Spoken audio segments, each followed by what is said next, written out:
This is a loft called the Reynolds Lofts in Louisville, Kentucky. It's about a 1,200 square foot room. It's 25 by 25 with approximately 12-foot ceilings. This might be a pretty big space for a lot of you, but for me, it was a huge upgrade from my small living room that I started in. And in my living room, I built sets very similar to what's behind me. It's just basically creating a space and a unique area to shoot in, and you can do this even in your home. But here we are in this studio, and we have the advantages of tall ceilings to really build this set and build a lighting scenario around this. Now I just want to be clear that this might look like a big space. You can take this same set and apply it in a small space such as a living room with 8-foot ceilings. You don't need 12-foot ceilings or a big 25 by 25 room to do this. Throughout this lesson and upcoming lessons, you're going to learn how to take regular materials that you can purchase at Home Depot, Lowe's, or your local hardware store and take it into a small space that you have available and really build a cool set. Now I want to take you through all these materials that it took to build this set behind me, because this is going to be a very important foundation for all the future lessons I'm going to show you regarding production and design. With my work, I like to see structure, I like to see lines, I like to see natural feeling spaces. And with this particular set behind me, we wanted to create a room. So when someone looks at it, they're looking at the image as if it was a space and not a studio. Because a lot of photographers like to use that seamless background with a curve, and that's not something that looks like a room to me or doesn't look natural. I want a space with strong lines, 90-degree angles, and so that's what we've created behind me. And it all starts with white paper. If you plan on shooting 3/4 or a headshot, then you could set up a simple white background and get away with it. Instead of hanging a background, a floating seamless background, we've decided to tack the white paper onto the wall because it gives me the ability to direct the model to lean on the wall. It's just going to make an overall more engaging shot. For this particular shoot, I want a lot of space for the model to move around. And so we need a lot of paper in order to do something such as this. We're using white paper from Savage Universal. It's their standard 9-foot rolls. Because we need so much paper, the 9-foot rolls just provide a lot more material to work with. Now that we have our background in place, we just have to cover the floor with that same seamless paper. My assistants have rolled it out and taped the same seamless paper to the floor. The problem with this is that now we have this line where the edge of the wall meets the floor. The way to solve this problem is to seal the edge with white gaffer's tape. Now that we have our background and our floor made, what we need to do is build our walls. And these walls are made with V-flats. V-flats are 2 pieces of gator foam that are taped together with gaffer's tape that allow them to stand on their own. One side is white, one side is black. That gives me the ability to both bounce light and cut light. Throughout this tutorial, you'll be seeing these V-flats in use in the studio. A lot of times they're used for modifying light, for bouncing light, for cutting light, for flagging light. They're very versatile. But in this case, we're going to be using them as walls. These particular V-flats are made from 4x8 gator foam, and they're reversible, so one side is white and the other side is black. And they were pretty tough to find. Luckily, I'm in a big city, and I was able to find this material at a plastics manufacturer here locally. If you don't have access to materials such as gator foam, don't worry, there are plenty of options in your town that you can find to create a V-flat. So I'm going to have Hunter, my assistant, bring in a simple solution and a simple material that you can purchase at any hardware store. So this is a 4x8 1-inch insulation board that every hardware store sells in any market. It's polypro, it's foam. As you'll see, one side you're gonna have to paint or peel off, but the other side is white, which gives you the ability to instantly use this in the studio. The one thing I really dislike about this material is that it's flimsy, it'll break pretty easily compared to my gator foam V-flats that I have, but if you're on a budget or in a pinch, this will definitely work in the studio. If you want to create a V-flat at home, it's pretty easy. All you have to do is take 2 of these boards, stick them together, and create a gaffer's tape hinge that allows you to make a V and have these boards stand up on their own. Now that you know what a V-flat is and how it works, what we've done behind me is my assistants have now covered these V-flats that I've had in the studio with that same white paper that we used on both the floor and the background. Now that we have our walls set in place and the background and floor taped, I want you to remember that this doesn't have to be perfect, because in post-processing, what we're going to do is clean up all these lines, remove all this gaffer's tape, and make this final image absolutely flawless. What I firmly believe sets my work apart are the details, and none of that really comes together without a team. Although I might have a vision, I'm not the expert in many of the facets that are required to create one of my photographs. Right now I'm joined with some of my favorite people. This is Gunnar Dethridge, who is our stylist for wardrobe on today's shoot, and Bethany Hood, who is our hair and makeup artist for today. With every photograph, it's important to collaborate, discuss our mood and concept before the shoot, and so I want to talk to these guys a little bit about what we're doing today. I know that I want to start simple with lighting, and so I'm going to be using one single strobe. It's going to be very bright, it's going to be very hard, and we're going to use that against our set that we've built. I think that it's important that an overall mood and a concept is built before we even step onto that set. So Gunnar, what have we done today to really accentuate and bring out that look? Well, I think taking into consideration that you're keeping it simple and you're keeping it really contrasty with the hard light, it's important to play off of that with the clothing as well. What I have styled for Alex today is a solid head-to-toe white outfit. I've chosen something that has a black outline on it, a black button, something to give you your eye a way to focus. It gives you a chance to really see the beauty of the outfit, and also a really blank canvas for you guys with your shot and your lighting. That sounds great. So Bethany, what do you think that we need to do with hair and makeup to make sure that this concept really comes together? So I think with a look like this, the hair and makeup can go one of two ways, either all in or to stay pretty simple just like everything else. But today we've chosen to do a little bit more of a natural color with brown on our eyes. It's going to bring out the blue, but it's going to give it just enough to where it's not shouting. Like, look at everything in the photograph, but let's focus on her eyes. So we're going to keep it a little bit more or less involved with a neutral color.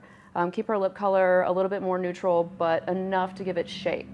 So instead of going super bold with her hair or her makeup, it's going to be extremely classic. So probably slicked back out of her face, and just a bit of a smoke around her eyes, so it's intriguing, but she's not lost in the photo. When you're considering editorial, either the makeup can be extremely avant-garde, like a heavy liner look, or a darker shadow, lashes, things like that. Or it could be a little bit more natural, where it's just all we focus on is her foundation and her contour and a little bit of a glow. So maybe on some other shoots we would get a little bit more of a darker lip or a heavier contour, or stronger focus on her features. But on this one, we're really focusing on the brightness of the shot, making sure that every single element, from the white in her clothes to the white in the background to just the simplicity of her face structure, that's what we're focusing on. We're just trying to get a clean shot. So that's the direction that I took the makeup. In the past, I used to bring on wardrobe stylist, hair and makeup, and a full team, and then they just left, which sort of left a gap in creating the final photograph. Because a lot of times when I'm shooting, there's touch-ups that need to be made, there's wardrobe changes that have to be made, and there's a lot of things that can be done while I'm shooting that I really need that team in place. Now it's more important than ever to bring this collaborative aspect into my photographs. And so I have these guys stay with me at all times throughout the entire session. Gunnar, talk a little bit about that and the collaboration that you and I have on the set. So typically I come in not just as a wardrobe stylist, but as a creative director. And what that really means is, like, you and I talk about a direction and a vision. You tell me what you need out of the photograph. And my job is to be the liaison between you and the talent. I need to make that middle segue as smooth and easy as I can. So whether it be you setting up your frame and then I put the talent in the photo and I work with them on posing and making it natural, and we communicate back and forth to really talk about, you know, what looks good, what we like, what we don't like, and it's a collaborative effort to get the end product that we need from that. And I think that's something to remember, is that you and I are constantly bouncing back and forth ideas. Totally. And so when we're posing and when I'm posing, I make sure that I have a second pair of eyes on that tethering screen in the laptop, And I get really almost the final approval, especially if it's a client that we're both working for, as far as what you do. So the clothing and the wardrobe and the overall mood.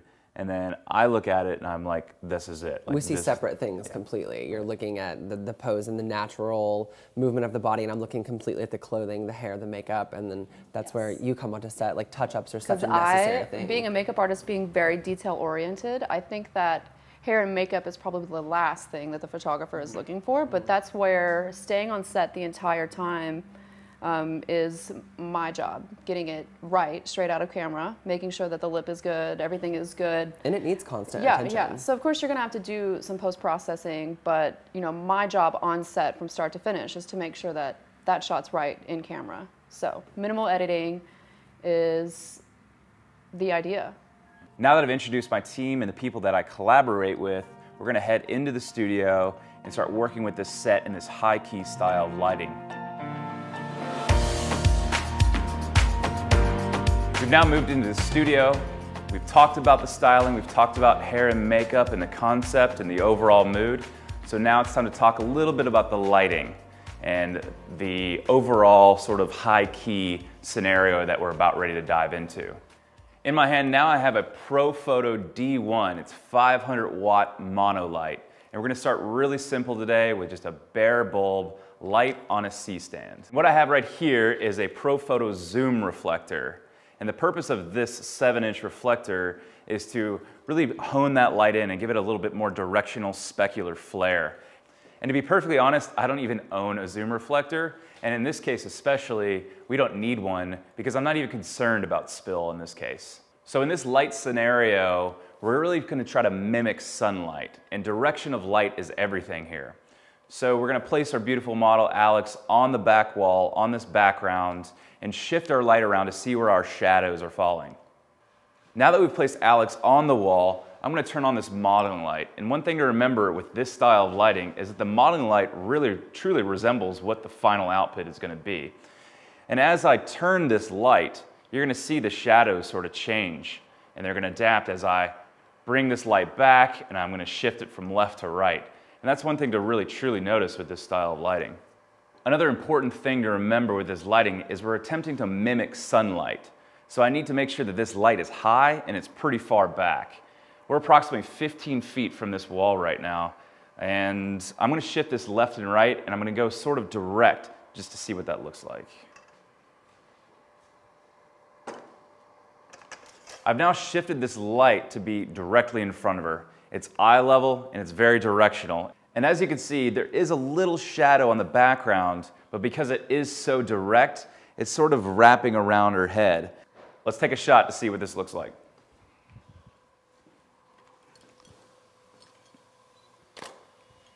As you can see with this particular shot, with this really direct look, it really resembles a sort of a straight-on speedlight look. And this isn't really something I'm going for because I want some more drama, I want more shadows. So to create more shadows, what we need to do is emulate the sun. And to emulate the sun, we're gonna tilt this head down and we're gonna raise our C-stand up by about 8 feet. As I raise this C-stand up, you're gonna see the shadow under her chin start to appear. And that's really what I want to see because it's gonna start edging out her chin. It's gonna really bring out her bone structure. Let's take a shot in this position and see what it looks like. If you were to compare both shots at this point, you're gonna see that one has a little bit more drama. One has a little bit more mood to it, has a little bit more strength, and that's the one with those strong shadows under the jawline. So I'm not quite in love with the shot yet. I need more shadow. Because we have a very white background, very white clothing, everything is white, I want to cast a little bit more shadows. I want to get those shadows a little bit more long, and in order to do that, what we need to do is shift this strobe to the right, so that we cast a longer shadow on the left side of the frame. As I shift this light to the right, you're gonna see that the shadows on her right side and the left of the frame become much longer and much more dense. Let's take a shot here and we'll see what it looks like. Now that we've shifted this light to the right and we have more shadows on the left side of the frame, there's a lot more contrast, there's a lot more separation from the background to the subject. And so what I would do now is start positioning her in a sort of a composition that's going to work with this style of lighting. If I wanted to really accentuate these shadows even further, then I could simply have her come off the wall and step forward. So come off the wall, boom. And so as you see now, these shadows have really separated from her body. They've really cast a longer shadow on the wall. If you wanted to create more definition for the subject to the background, this is definitely one way to do it. It's important to remember in a lot of fashion images that you'll see this same similar style of lighting. You should be able to really dissect this style of imagery by looking at the shadows on the wall and definitely the shadows under the chin and the shadows on the face. For this particular image, you're going to have Alex step back on the wall, and we've designed this set so it's very versatile. I can have her leaning against the wall, I can have her sitting down using a prop, I can have different elements because we've built this room, we've built this set. It's not just a floating, seamless background. And now that we have this lighting, we have this set built, it's really time to start posing and bringing in Gunnar and bringing in Bethany and start collaborating to really get a final image. Now that we have Gunnar here on set for any wardrobe changes or anything that needs to take place in that world, I'm going to get Alex moving a little bit. Fortunately, this light scenario allows Alex to move around and have a lot of motion in the photograph because there is so much light on the background. There is so much spill everywhere. So we can get her moving and get a lot of motion in the shot. All right, so what I'm gonna have you do is turn a little bit towards me and let's just hop back and forth. So we're gonna hop from one side to the other. Okay, so it's like just dun, dun, dun. Yeah, back and forth, all right? Go ahead, Alex. One, and hop, and hop. There we go. All right, so I like this, but what I wanna do is get lower and get an angle to where it's going to increase the height of the model, increase the height of Alex as she's jumping. In order to do that, I got to get on the ground. All right, go ahead. And boom. Go ahead. Sweet. So as you can see in this shot, now that I dropped really low, her height has been really accentuated, but it's still not quite there. So Gunnar, what do you think? What if we moved her into the corner a little bit and played on where this corner of the set is happening? I also think it could give us a chance to elongate her even more. Yeah, I agree. So I'm going to take what Gunnar said. We're going to move her a little bit more into the corner, but I'm going to change the angle of my composition so that we capture a lot more of the corner. We're going to still have her hop back and forth and maintain this motion in the photograph. We're just going to change this composition so that I shoot a lot more of this corner. All right, so what I want you to do is walk like forward. So turn this way, not towards me, but towards the wall, back wall. There you go, and go that way. There you go. And jump straight forward. Yeah, go ahead. Good. Good. Yeah, I like you looking back over there, that's real nice. Be cautious of the hands too. Be cautious of your hands as well, so that it looks like you're in that motion. It's like it feels natural at that point. Go ahead.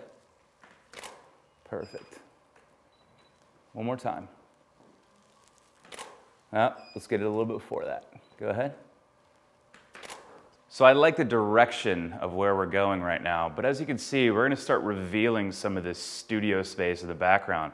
But we don't have to worry about that because in post-processing, it's very easy to simply copy some of this background and move it over and paste that white in there and complete this background.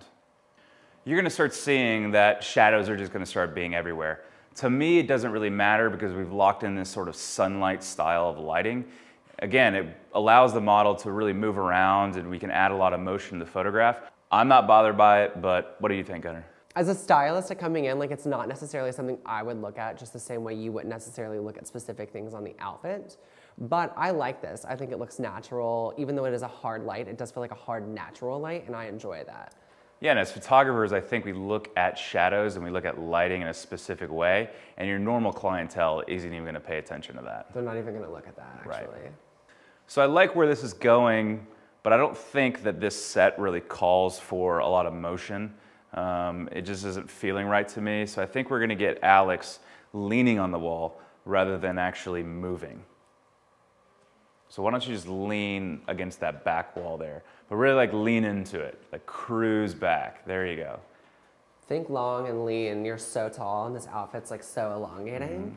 Really play off of that. Yeah. And this is just gonna bring out the length of her body, especially if I shoot this from low to high. If you bring one leg back. So we're gonna see what this looks like. I'm gonna go in and adjust this bow while you're down here. Okay.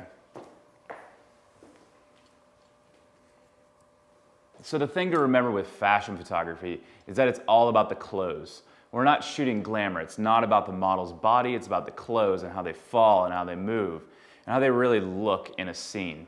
So the biggest juxtaposition here is that we have these really strong lines of the set that we've built, but we have really soft and angular lines of the model's body. And so we're gonna really play with that and try to create even more lines with Alex here. So yeah, bring that foot back a lot more.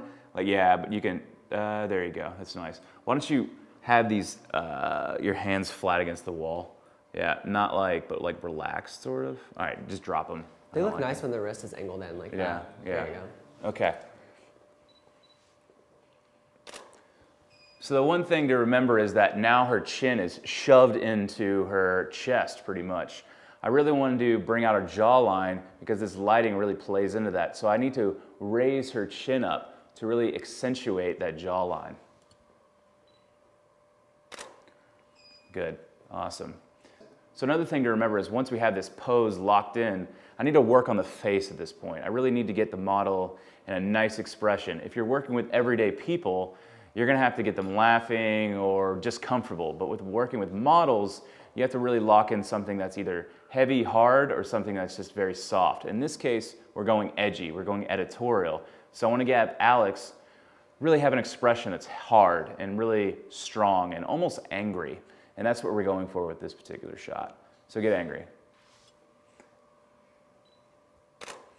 So the first thing that we need to do with expression and posing is I want her to really pinch those brows. So we need to like get her almost, yeah, there you go, very strong, but a little bit less. So it's all about the subtleties. So the littlest thing can change the fabric of the entire frame. And so when you're going for this strong, hard look, that's the first thing is you want to pinch these brows. You want to have the model pinch her brows a little bit. Yeah, there you go. Keep that chin up, Alex. There you go. Perfect. Every model has their own personality, but when they're on my set and they're in front of my lens, I think it's important that they play a character. I lead them in a direction of a certain character, and in this case, we're leading Alex into a direction of masculinity, very strong strength, and almost angry. While this is an awesome shot, I think that we need to bring in something to really extend her legs out to make this even more masculine. Gunnar has now put in a stool that I'm gonna have Alex sit on, and we're gonna bring out this masculinity even more within this pose. And because I'm very OCD and I like structure, I want the lines of the stool to line up with the exact edge of the background. Now that we have Alex in this masculine pose, I'm gonna shoot around a little bit and play around with this space. Perfect, chin up a little bit, good. Chin up and around and look off camera, there you go.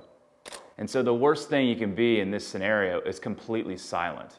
So I wanna direct, I want to position, I want to pose, and along with Gunnar, we're gonna make this the best shot it can be. On that note, can I pin her hair back for you? Yes, please do. Okay. I'm just gonna pin a few of these strays back for you so that you don't have to deal with that in post.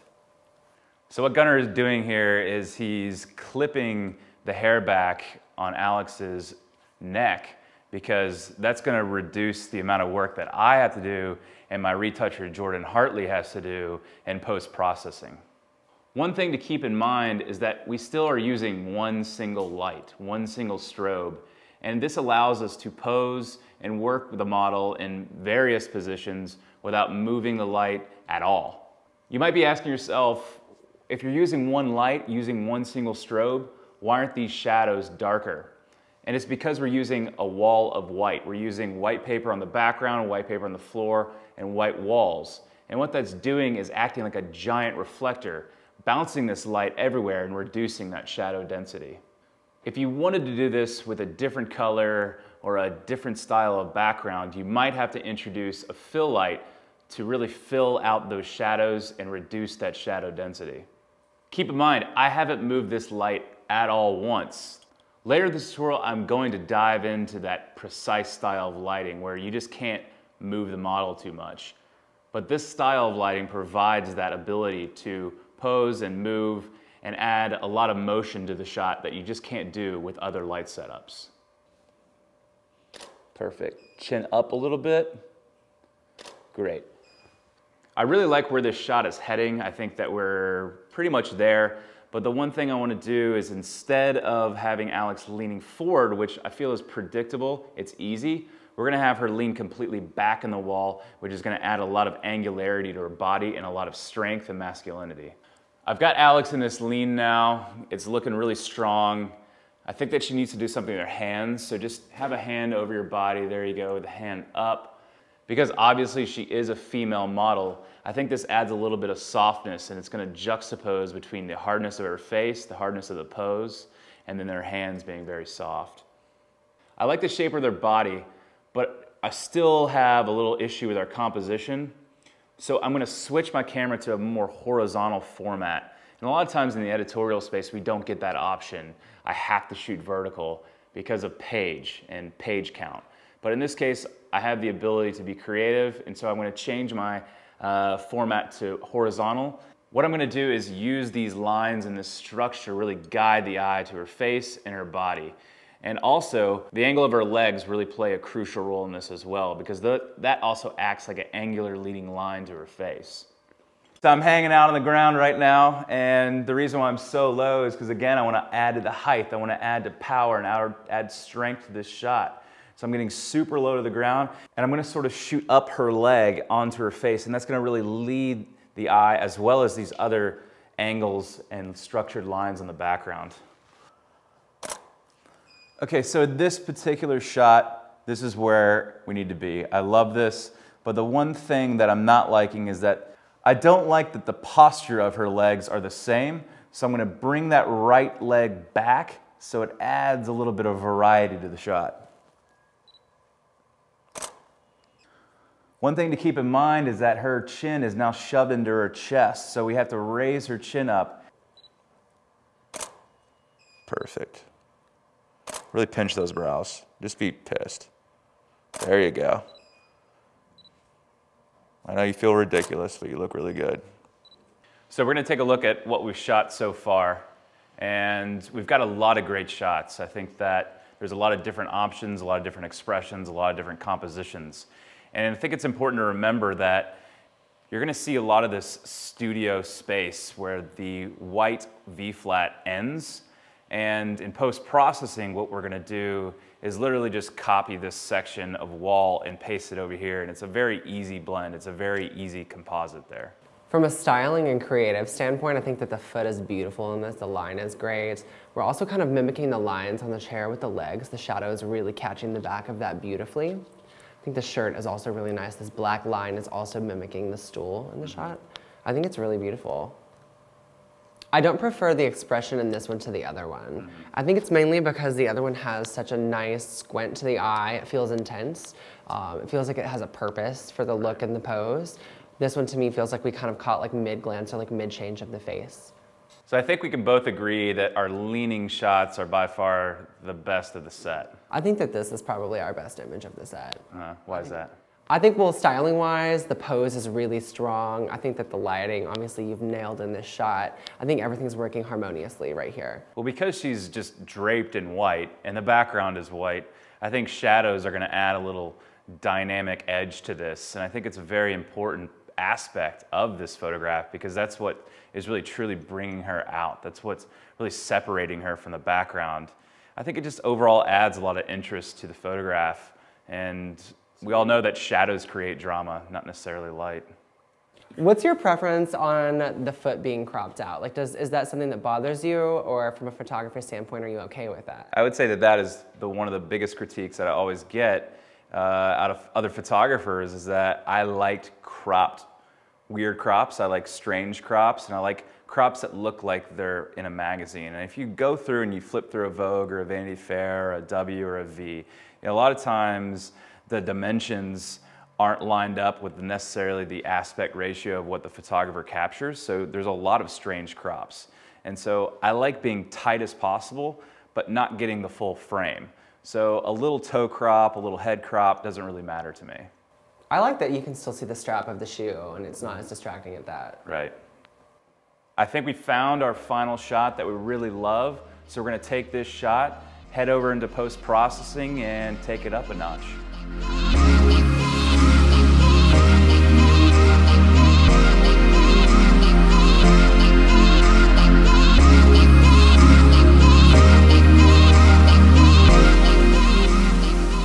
The initial vision for this shot was to have our model in a pure white room, but as you can see, the background in the set that Clay's assistants built didn't extend far enough, so we're going to have to fix that in post.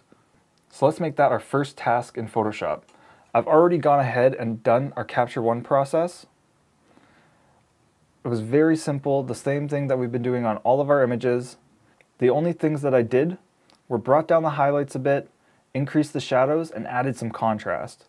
To take care of this background extension, I'm going to start by using my marquee tool by hitting M on the keyboard, making a large selection of this white background. It doesn't really matter if we have more selected over there. I'm just catching a bit of her knee here, so we're going to move it over. I'm going to hit Command J to make a duplicate of that area. And then I'm going to hit Command T to open our transform tool, and I'm just going to stretch this out to the left. Hit enter, and we've already taken care of most of the issue. From here, I'm going to make another new layer. So Command Shift N. I'm going to name this background edge. Hit OK. Now to extend this line, I'm just going to duplicate it using our clone stamp tool. I'm going to hit S on the keyboard, increase my brush size. I'm going to zoom in a little bit so I can see a bit better. Move over to the area we're working on. Hold Option to make a sample of this edge. Now drag this over and line it up with the rest of the line. Let's click and drag this out and just paint in the new area. Let's back out and see how it looks. And already that's looking great. The next thing I need to do to make this look like a pure white room is remove this tape along the edges. So we're going to zoom in, take a look, and we can take care of this with the clone stamp tool again. I'm going to make my brush size a bit smaller using the square bracket keys. Make sure that we're using a harder edge on our brush. About 95%.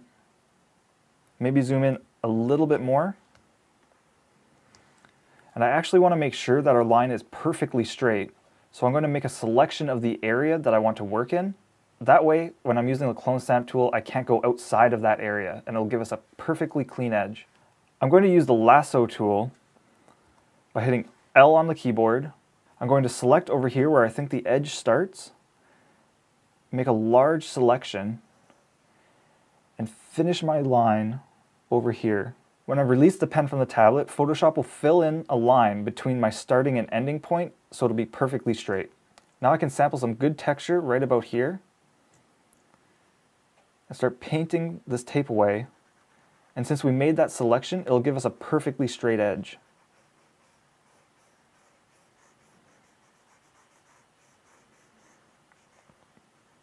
I'm kind of seeing a difference in the lightness between the area that we just cloned and the original background. So to kind of blend that difference, I'm actually going to use our healing brush, make the brush size a bit larger. I'll sample up here, and I'll paint along the edge of that difference. And now you see right here that it's actually smoothed out that transition. I'm going to do the same thing for this difference right here.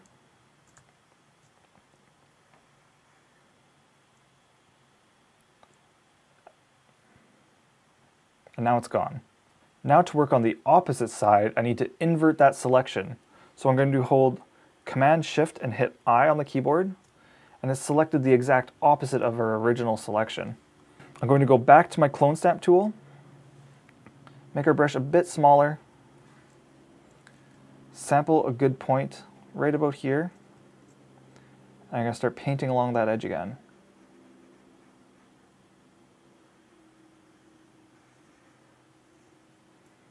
Now that we've finished up that line, we can remove our selection by hitting Command D on the keyboard. And now we need to take care of this area behind the chair. It'll be a little bit trickier because of the shadows, but we can still use the exact same technique that we used for this area. I'm going to zoom in a little bit again.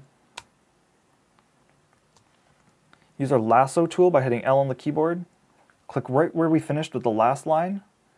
Go around so we have a large area to work in, and finish off this selection where we think that the edge finishes.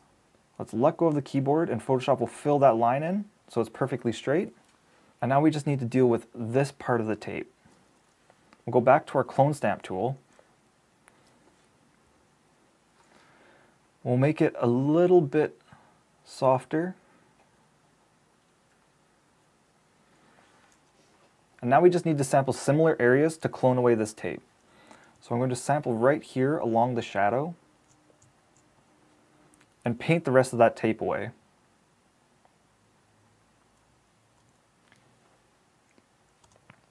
When we start working close to this chair, we can't use a soft brush on our clone stamp, so we're just going to make it a little bit harder.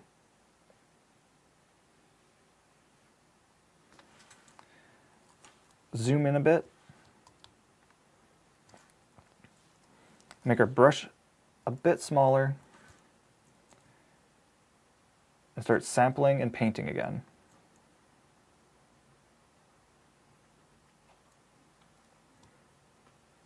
We'll do the same thing with this edge of the shadow as we did over here. We'll sample the edge of the shadow, bring it down so it lines up, just keep painting it out.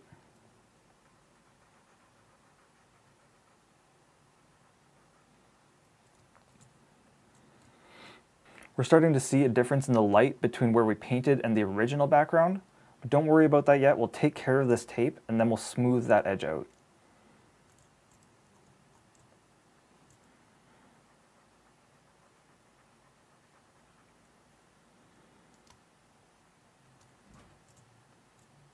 This part is a little bit more difficult because we don't have anywhere to sample along this shadow, so we're going to try and imitate it by using a soft brush and sampling over here. We'll change our brush hardness.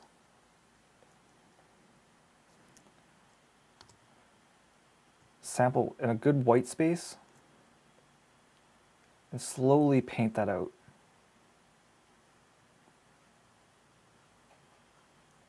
That looks pretty good. Now let's take care of this difference in light here. We're going to do the same thing. We're going to use the same technique with the healing brush. We're going to go a little bit smaller. Make sure that our edge is a little bit softer. We'll sample in some good texture, and we'll start painting over that difference.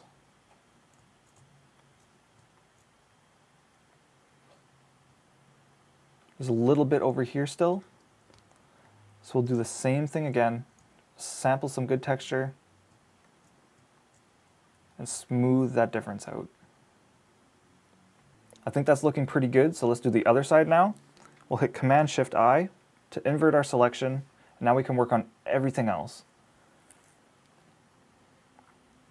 We're going to start right on this corner here, go back to our clone stamp tool, sample a good white piece of the floor,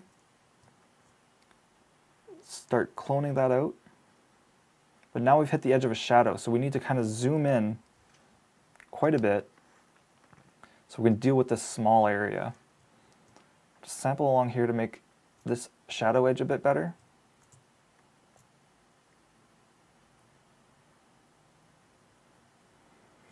We're going to make our brush even smaller now. Sample inside of the shadow. And paint along this edge.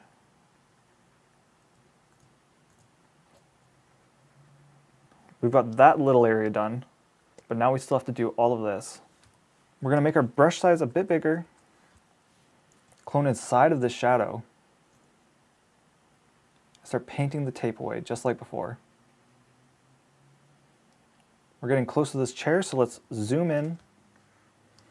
Make our brush size a bit smaller. Sample. Start painting it out.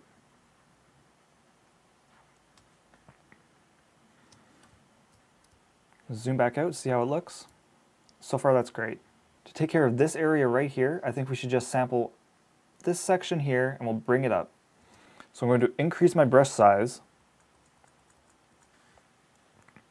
hit Option, sample the good area, bring it over, and just start cloning it out again.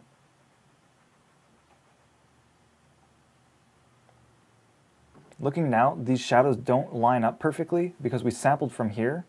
So we're going to fake it and push our shadow over a little bit. We'll just do that by manually painting it in, by sampling the shadow right here. And let's start painting so that they meet up. That's looking pretty good. There's just a little bit of tape left over right here in this shadow. So let's try and clean that up a little bit. We will select some of the floor over here. Start slowly painting that away. We'll zoom in a little bit. And we need to take care of this harsh line here. So for this, I think we should use the healing brush. I'll hit J on my keyboard, shrink down our brush size. We'll sample right about here. Let's try healing that out. Since we're dealing with the edges of some shadows, the healing brush isn't quite working. It left a little bit of a weird transition here, so let's just clone that out with our clone brush. I'll shrink it down so it's easier to work with. Sample, kind of paint that out. It's looking pretty good. There's just a little bit of tape left here, so let's sample inside of this area and bring it over here. Awesome. Now that we're done with this area, we can remove our selection by hitting Command D on the keyboard. And you can see that we have a perfectly straight line across. I'm going to use the same methods to clean up this line and the vertical one. So I'm going to speed up this video while I work on it.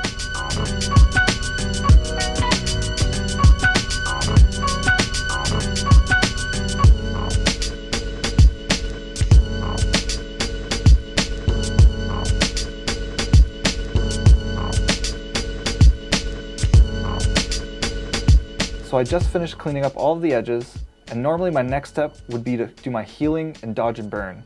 Since this room is pure white, it's really important to make it look flawless by removing all of the imperfections on the floor and on the walls. Since the room is white, it's very difficult to spot these imperfections, so I'm going to show you a quick trick using the curves adjustment layer so you can spot them a lot easier. I'm going to make a new curves adjustment and just bring it down quite a bit. Now all these imperfections on the floor are a lot easier to spot. We'll zoom in so we can go ahead and take care of them. I'm going to make a new layer to deal with these. So I'm going to hit on our background edge layer so that our new layer will be on top of that. Hit Command Shift N, and I'm going to name this Background Cleanup. Hit OK. Now we can just go through all of this area with our healing brush and clean this up as best as possible. I'm going to go ahead and clean up all the dirt on the floors and the walls, and then I'm going to go on to cleaning up the blemishes on our model and doing some basic dodge and burn. As soon as I'm done cleaning up the dirt on this floor, I'm going to delete our curves adjustment layer so the model looks normal again and I can continue working on her skin. I'm going to speed this up, and once I'm done, we'll slow it back down and show you a few more things.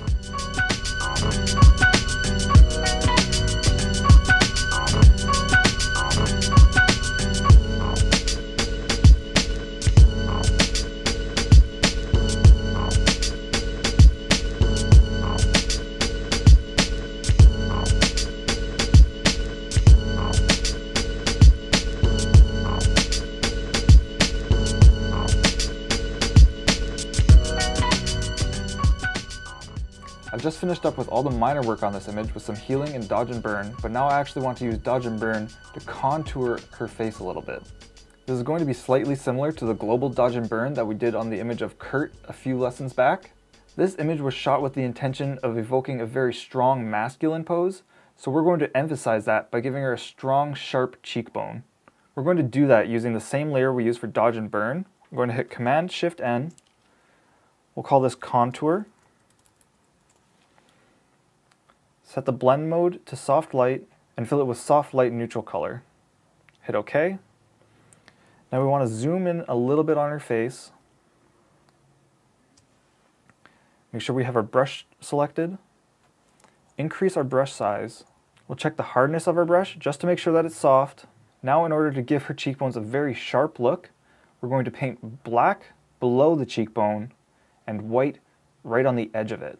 So let's go ahead and resize our brush to fit in this area here. And we'll just paint in a bit of black. And now let's switch to white by hitting X on our keyboard. Make our brush a bit smaller. Let's paint right above that black area.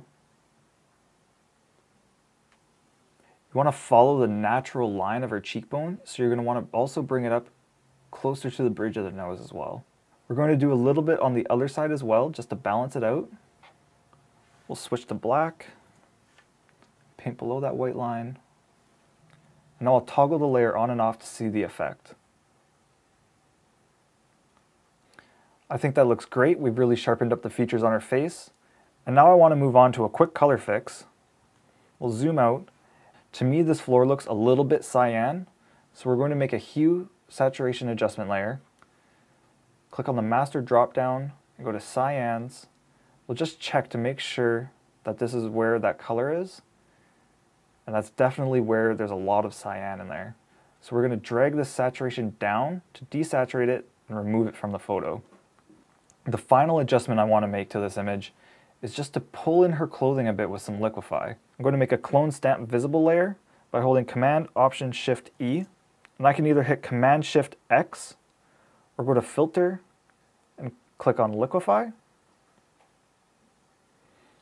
We want to make our brush size a bit larger.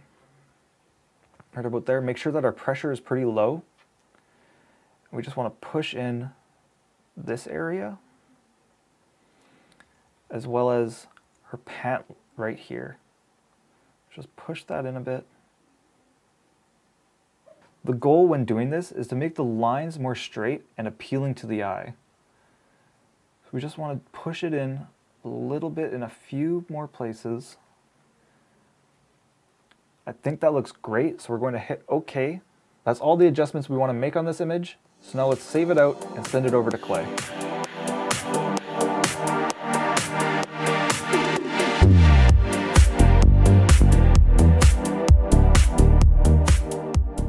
We're here back with another image from Jordan. This one is shot in the studio. It's looking really awesome. I really like the way this has come out. He's composited this background, he's applied his dodge and burn technique. It looks really good. But now we got to move into the color process. But we have to keep in mind that we have to keep this color very subtle because there is so much white and there's already so much contrast to this shot. We really don't need to do much here. We're going to apply a base layer. Hit Command-Option-Shift-E or Control-Alt-Shift-E.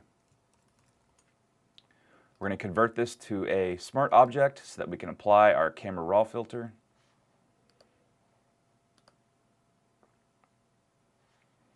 In this case, we're going to bring up the clarity. About 10 is where we need to be. Because there is so much contrast to this shot already, we don't really need to apply too much clarity.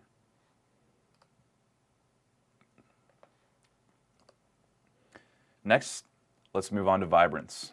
I'm going to desaturate this image a little bit, not by much because it's already so desaturated. We're going to move that slider down to -10.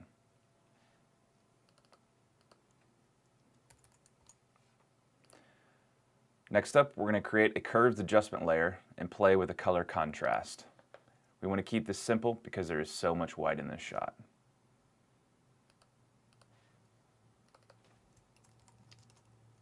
Pull the reds down slightly, move on to the green channel, A little bit of magenta. Little green in the highlights, not too much, because again, this is going to affect all of the white. Move on to the blue channel.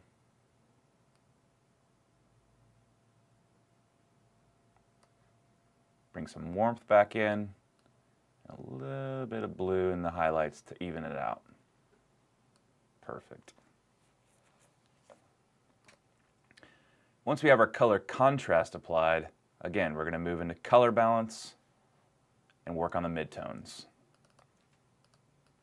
So I'm going to first start with the yellow and blue slider. I want to bring this all the way to the yellows, see what that looks like, and then bring it to the blues and see what that looks like. Just to find where you want to land, really like in somewhere in this range. Moving on to the green and magenta. Perfect. Next up is the red and cyan. About right there. So as we've done in previous lessons, I'm going to play with these sliders until I really find a nice balance of these midtones.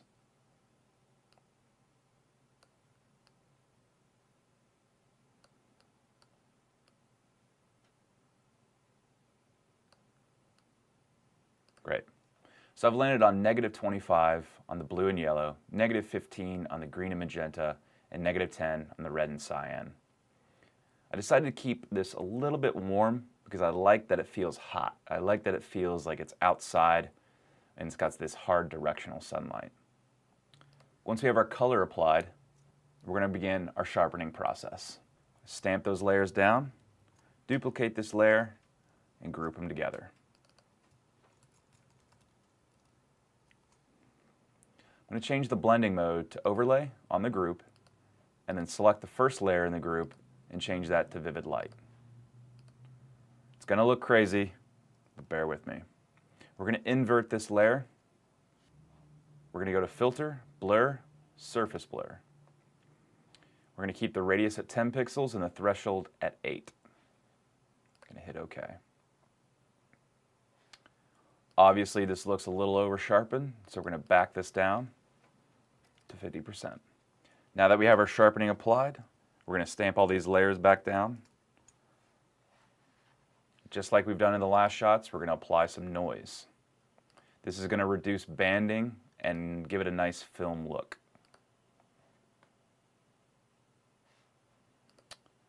The last step is we're going to make some final adjustments in Camera Raw, nothing too crazy, but I want to do that with a non-destructive workflow. So I create a new layer, convert it to a smart object, and so that we work off an adjustment layer rather than the layer itself.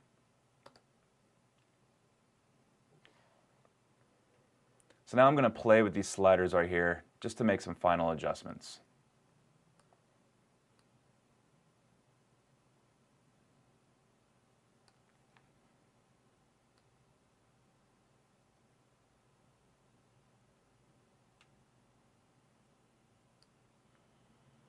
So I've increased the exposure here just to bring out some brightness.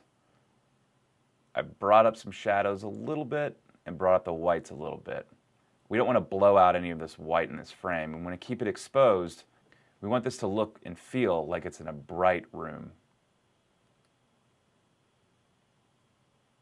Now that we've made our final adjustments with Camera Raw, I'm going to duplicate this layer and transform it so that we can elongate Alex's face. We do that creating a new layer, hitting Command T, and dragging this up. Perfect. I think this is a great compelling image, especially for an editorial. So now we're going to save this out and move on.